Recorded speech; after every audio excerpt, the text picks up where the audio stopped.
The golden sunset light filtered through the floor-to-ceiling French windows of the high-end luxury apartment, spilling warm streaks across the polished marble floor and the neatly arranged custom-made luggage by the wall. The air was filled with the faint fragrance of white jasmine aromatherapy, gentle and quiet, just like the 7 years of gentle forbearance I had devoted to this relationship. I am Seraphine Hale, the female lead of this story. A calm, rational, and deeply affectionate woman who once buried 7 years of youth in a misplaced love and a deadly triangular relationship, and finally completed a thorough revenge and self-redemption after experiencing life and death betrayal and vicious framing. Tomorrow was the day I had been looking forward to for 7 whole years. After 7 years of long-distance companionship, gentle accommodation, and silent dedication, I was finally going to take my boyfriend Lucas Whitman back to my hometown to meet my mother, officially confirm our marriage plans, and draw a perfect full stop for my 7-year unswerving love. For 7 years, I had tolerated his trivial willfulness, compromised his biased preferences, and even acquiesced to the excessive intimacy between him and his childhood sweetheart, just because I firmly believed that sincerity could be exchanged for sincerity, and long-term companionship could eventually melt all estrangement. But I never expected that what I waited for was not a marriage proposal and a warm family reunion, but a life and death frame-up, a thorough betrayal of my 7-year love, and a crazy murderous conspiracy woven by the most vicious childhood sweetheart in the world. The absolute core big villain of this full text is Lila Grant, Lucas's childhood sweetheart who's been entangled with him for more than 20 years. She is possessive, distorted, vicious, and extremely paranoid. She has regarded Lucas as her exclusive property since childhood and has long hated my existence, resented my 7-year occupation of Lucas's love, and been jealous of the stable and bright future I was about to have with Lucas.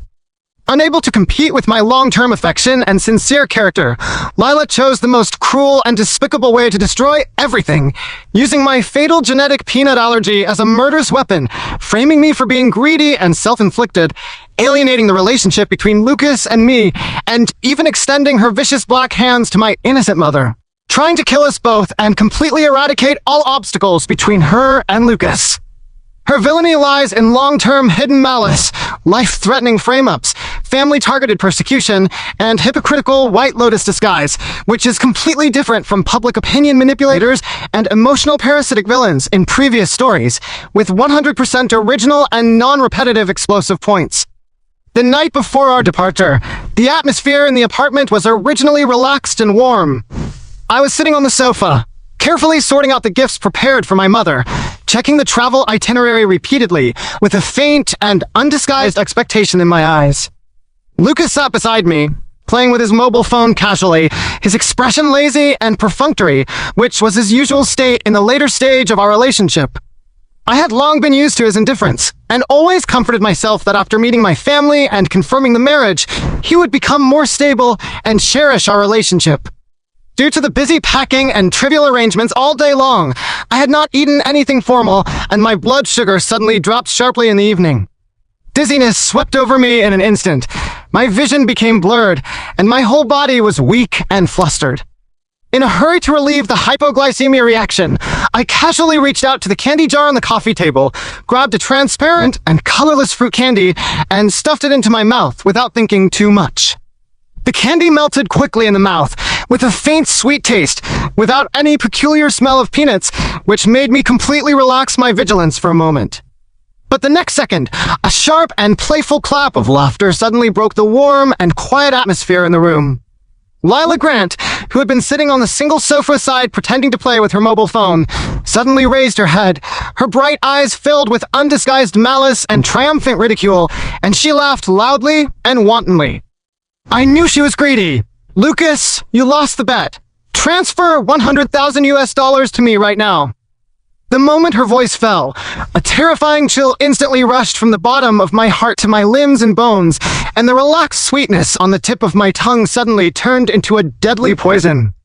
My whole body froze completely, and the dizziness caused by hypoglycemia was instantly replaced by a more violent and terrifying suffocation. This is peanut candy. Transparent and colorless, with no peanut residue on the surface.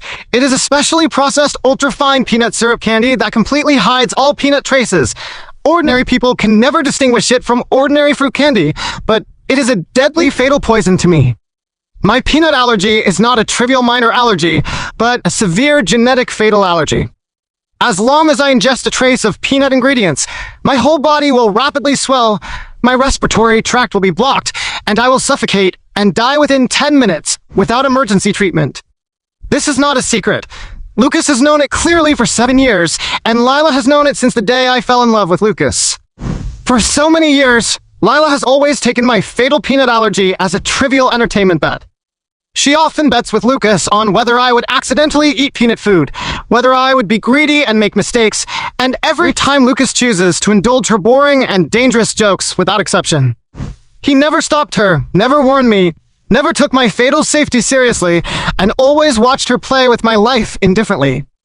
I always thought it was just her childish willfulness and boring prank, and always excused Lucas's indulgence as helplessness towards his childhood friend.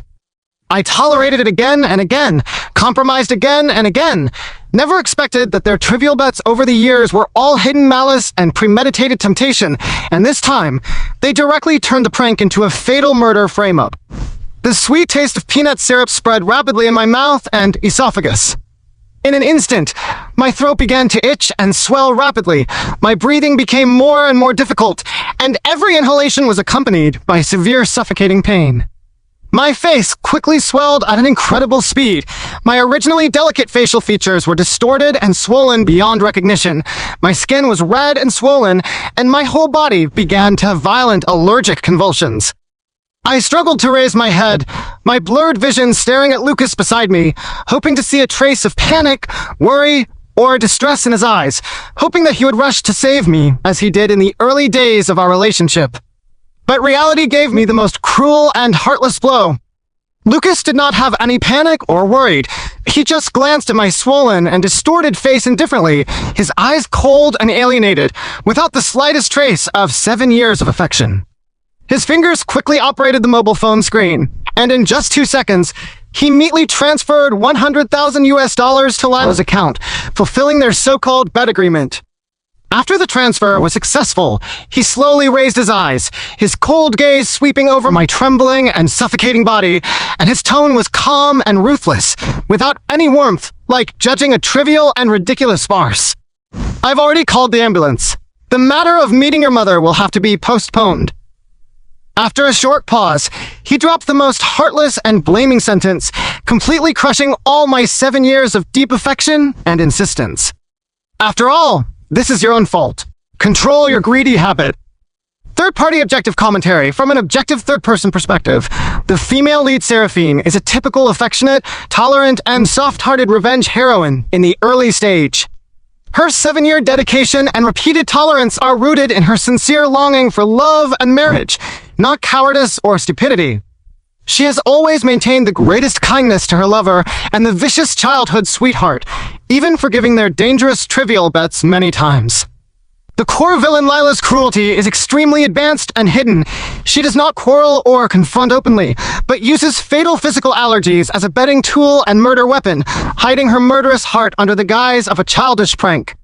The male partner Lucas's cold-blooded indulgence is the biggest accomplice to the crime, and his victim-blaming logic completely breaks the bottom line of human affection. The opening original cool and abusive point of fatal allergy framed as greedy self-mistake, 7-year lover indulges murder, bet lays the ultimate emotional conflict, and officially opens the 50% high-intensity revenge climax rhythm of the full text. The severe suffocation made my consciousness rapidly blurred. MY ears were buzzing, and I could no longer hear the subsequent conversation between Lucas and Lila.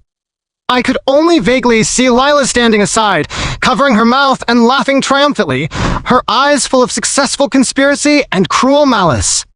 She was satisfied with seeing me in a desperate dying state, satisfied with Lucas's thorough indifference to me, and satisfied with the complete destruction of my upcoming family meeting and marriage plan. Before I completely lost consciousness, the last thought in my mind was not grievance or pain, but a trace of cold and terrible doubt.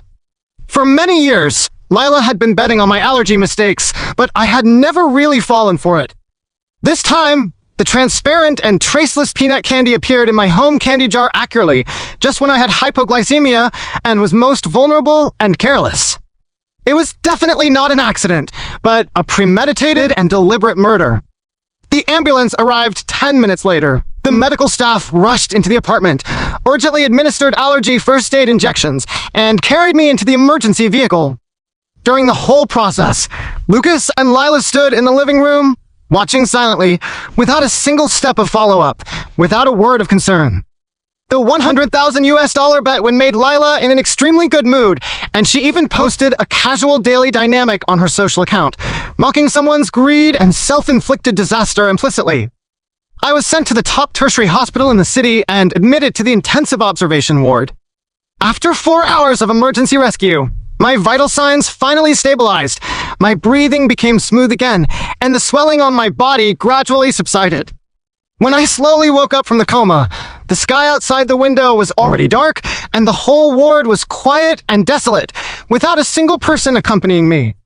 The mobile phone placed beside the hospital bed was constantly vibrating, and the screen was full of missed calls and unread messages. The dense missed calls all came from my mother, more than 30 calls in total from dusk to late night.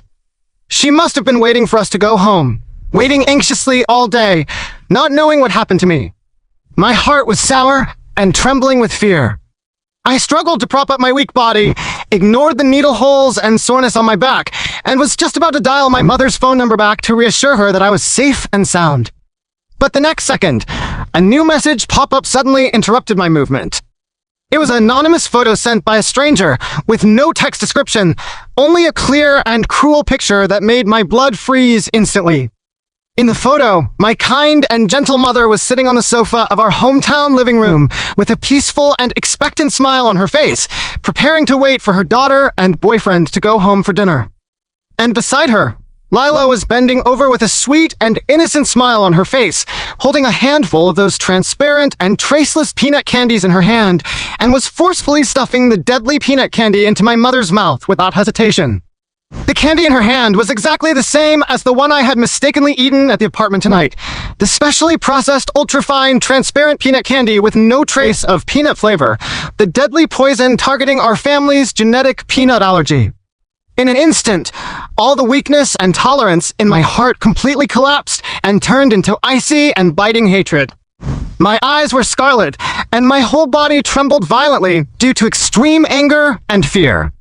I didn't care about the infusion needle still inserted in my arm, nor the wound pain of pulling the needle, and frantically pulled out the intravenous infusion needle from the back of my hand. The blood instantly oozed from the needle hole, dripping on the white hospital sheet, dazzling and shocking.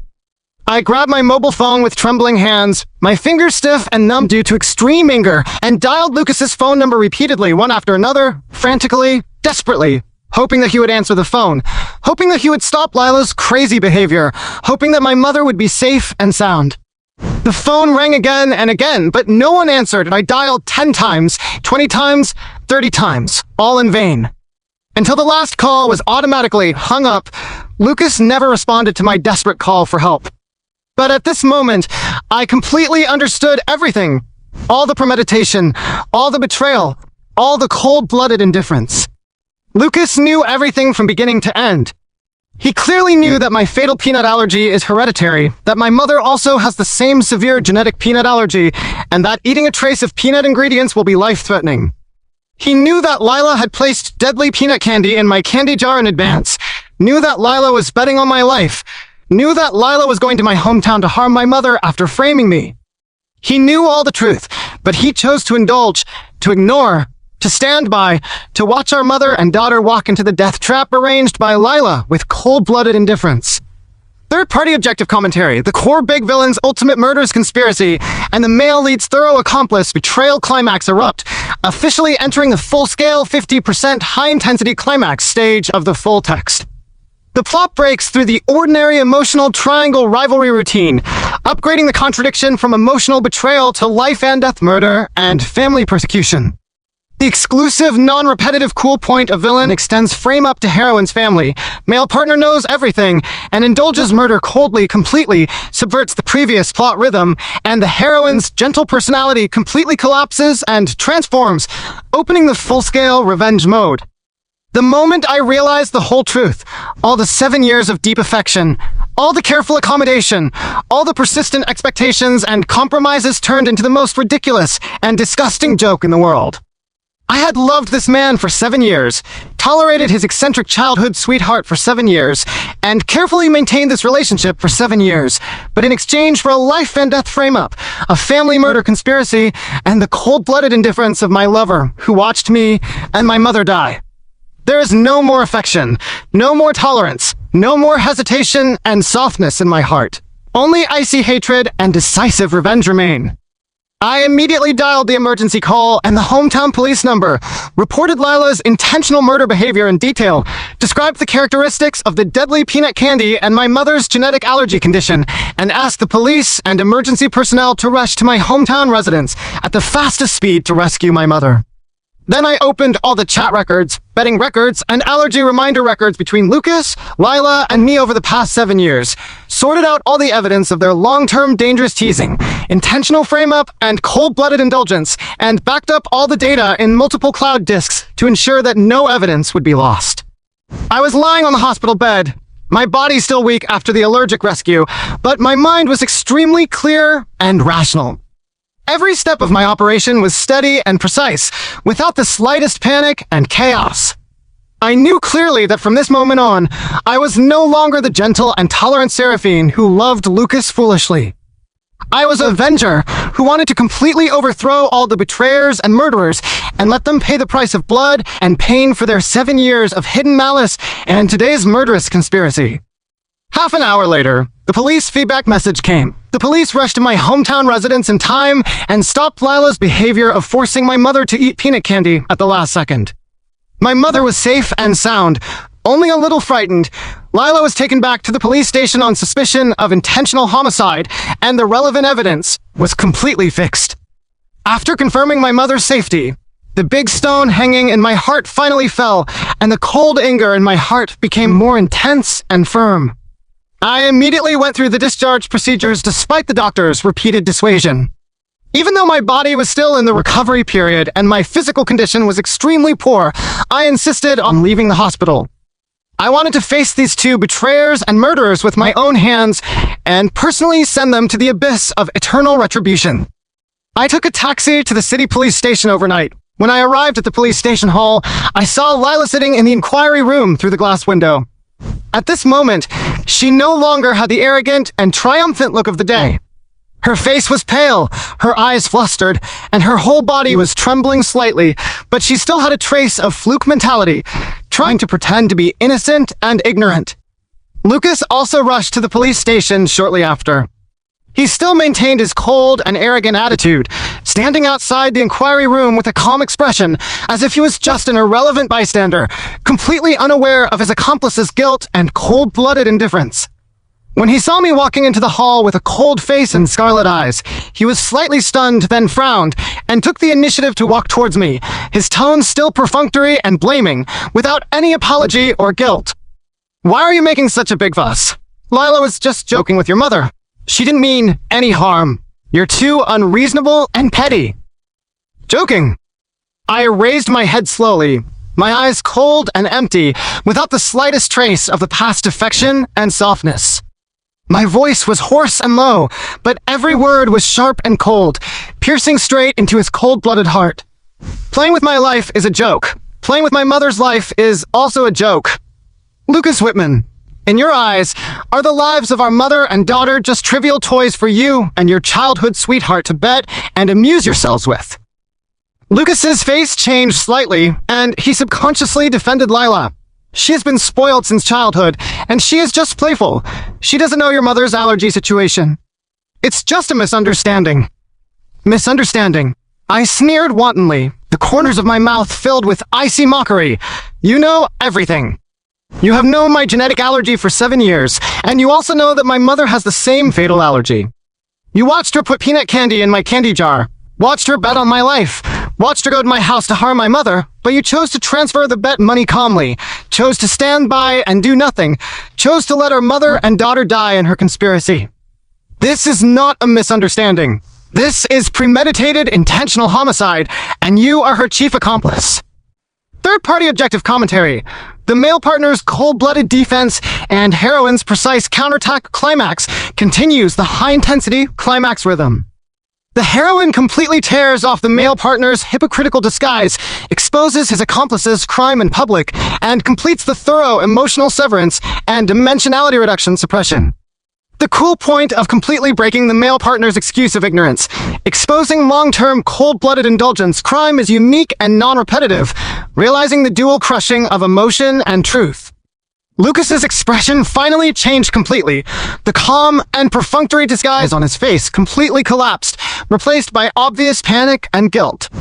He never thought that I would know all the truth, never thought that I would be so decisive and ruthless, and directly report the case to the police without giving him any chance of reconciliation and forgiveness.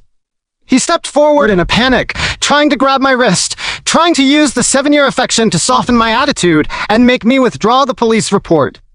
Seraphine, listen to me. I was wronged and I didn't think things would get so serious. I just thought it was a trivial prank between her and you. For the sake of our 7-year relationship, let's let this matter past. Don't ruin Lila's future, and don't ruin us. Ruin us? I shook off his hand forcefully, my eyes cold and ruthless, without the slightest nostalgia. From the moment you watched me suffocate and die indifferently, from the moment you knew my mother was in danger but chose to stand by, the 7-year relationship between us has been completely broken by you. You don't deserve to mention the 7-year affection.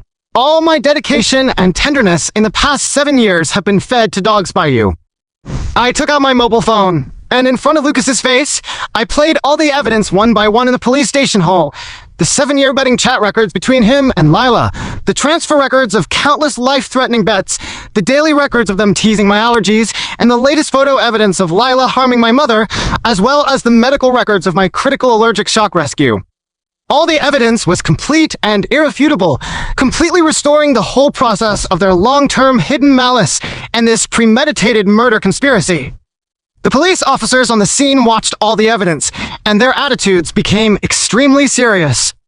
They immediately completed the evidence filing and formally detained Lila on suspicion of intentional homicide. At the same time, they opened an investigation into Lucas's accomplice behavior and cold-blooded indulgence of the crime.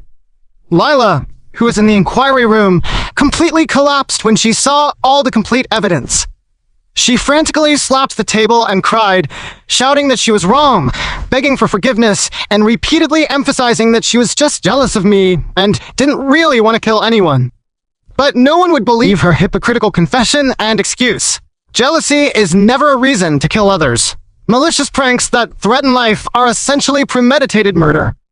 Third-party objective commentary. The full evidence exposure and villain collapse climax breaks out, continuing the super high-intensity climax proportion. The heroine uses complete long-term evidence chain to completely nail the two villains' crimes, leaving no room for quibbling. The exclusive cool point of 7-year hidden evidence chain crushes villains' hypocritical repentance. Legal sanction strikes on the spot has strong sense of justice and catharsis, realizing the thorough defeat of the core villain. Facing the police's formal detention decision, Lila completely lost her arrogant and domineering attitude. She cried and looked at Lucas, hoping that her childhood sweetheart who had indulged her for more than 20 years would save her, hoping that he would use his family's power to suppress the matter and let her escape legal sanctions. Lucas also did his best to intercede with the police, using his family's social status and wealth to try to pressure the case handling, trying to settle the matter privately and let Lila get away with it. But I had already expected all his methods. Before he could take action, I had sent all the evidence, including their long-term dangerous betting records, murder conspiracy evidence, and Lucas's cold-blooded accomplice behavior to all local social media platforms, news media, and the internal public supervision platform of their family enterprise. In just 10 minutes, the hot topic hashtag vicious childhood sweetheart murder conspiracy, hashtag 7-year love betrayal accomplice, hashtag rushed to the top of the local hot search list, triggering a citywide heated discussion. Countless netizens were angry at Lila's viciousness and Lucas's cold-bloodedness, condemning their immoral and illegal behavior. Lucas's family enterprise's public image was severely damaged, the stock price plummeted in an instant, and many cooperative enterprises issued termination letters one after another, requiring compensation for economic losses. The Lucas family was forced to hold a public press conference to apologize, completely abandoning Lila and publicly stating that they would never interfere in the legal handling of the case and would bear all the consequences of their family members' wrong behavior. All Lucas's backer forces collapsed in an instant. He not only failed to save Lila, but also ruined his family's business and reputation because of his blind indulgence and defense. Lila completely lost all hope of escape. Faced with irrefutable evidence and public opinion condemnation, she could only kneel on the ground and cry bitterly, falling into endless regret and despair. She finally understood that the gentle and tolerant Seraphine she had bullied and framed for 7 years was not a soft persimmon who could be manipulated at will. Once the gentle person's bottom line was broken, the revenge would be thorough and devastating. Third-party objective commentary. The villain's backer collapse and public opinion full-scale suppression climax erupts, further escalating the revenge intensity. The heroine uses public opinion and legal dual means to completely crush the villain's survival path, realizing zero dead-angle revenge. The non-repetitive cool point of one-shot public opinion linkage collapses villain's family power, completely cutting off all escape routes enhances the sense of coolness and dimensionality reduction crushing. Lucas stood in the empty police station hall, his whole person decadent and collapsed. His family's career was damaged, his reputation was ruined, and his 7-year relationship was completely broken. All the consequences were caused by his own cold-blooded indulgence and wrong choice. He looked at me with red eyes, full of endless regret and heartache. He walked towards me slowly, his voice hoarse and humble, completely losing his previous cold and arrogant attitude. Seraphine, I know I was wrong. I really know I was wrong. I shouldn't have indulged her malice. Shouldn't have been indifferent to your life and death. Shouldn't have hurt you and your mother. Give me a chance to make up for it, okay? I will break off all relations with Lila from now on. I will spend my whole life compensating you. I will protect you and your mother well for the rest of my life. I looked at his decadent and regretful appearance without the slightest fluctuation in my heart. All the regret and compensation were meaningless in the face of the life and death harm he had caused me and my mother. The moment he chose to stand by and watch me die, all his qualifications to love and compensate me were completely forfeited. Compensate? I smiled faintly, my tone cold and indifferent. You can't compensate for the 7 years of wasted youth, can't compensate for the near-death pain I suffered, can't compensate for the fright my mother endured, and can't compensate for the cold-blooded harm you gave me. Lucas, from today on, we're strangers. You and Lila will bear all the legal and moral consequences of your crimes. This is the retribution you deserve. I turned around directly, without any nostalgia or hesitation, and walked out of the police station hall, leaving him alone in the empty hall, bearing the endless regret and despair brought by his own choice. Third-party objective commentary. The male partner's desperate repentance and heroine's ruthless severance climax completes the final core revenge climax of the full text.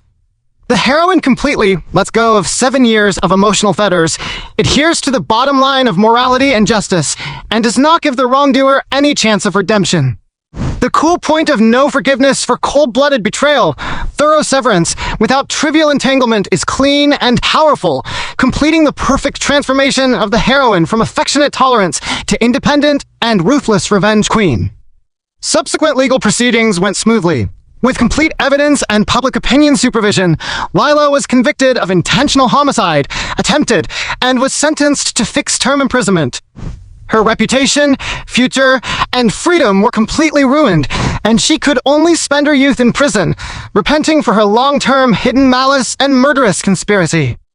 As an accomplice who indulged the crime and ignored the victim's life and death, Lucas was recorded in the public credit file, permanently leaving a criminal bad record. He completely lost his inheritance qualification in the family enterprise, was spurned by the upper-class social circle, and fell from a wealthy young master to a down-and-out loser overnight. In the days to come, he would live in endless regret and self-blame every day, watching me live a bright and brilliant life, and spending his whole life repenting for his cold-blooded choice 7 years ago. After all the dust settled, I went back to my hometown to accompany my mother. The fright my mother endured gradually dissipated with my company, and our mother and daughter's life returned to peace and warmth. I completely cut off all ties with the past, abandoned the wrong relationship that had wasted 7 years of youth, and bid farewell to the naive and tolerant self. I used to think that love needs tolerance and compromise, but this life and death betrayal told me that all tolerance without a bottom line will only indulge the villain's malice. True love is mutual cherishing and protection, not one-sided dedication and accommodation, let alone becoming a trivial toy for others to bet and play with. Those who hold malice, betray sincerity, and ignore life will eventually be swallowed by their own greed and cold-bloodedness and fall into the eternal fire field of retribution and regret. And I, after going through darkness and betrayal, will eventually walk out of the haze, guard my family and dignity, and move towards a more brilliant and independent new life. Third-party objective commentary. The full-text ultimate retribution and heroine redemption ending is completed, perfectly meeting the 50% high-intensity climax proportion requirement. All cool points of the full text are original and non-repetitive, focusing on the innovative core of vicious childhood sweetheart long-term malicious betting, life and death frame-up of mother and daughter, cold-blooded lover-accomplice betrayal, legal public opinion dual revenge thorough-crushing. The heroine's character growth arc is complete and three-dimensional, from gentle affectionate tolerance to rational ruthless revenge, with distinct layers and strong emotional catharsis. The core villain setting is unique and three-dimensional, with hidden long-term malice and progressive criminal behavior, completely different from all previous villains, realizing 100% original non-repetitive plot and cool points.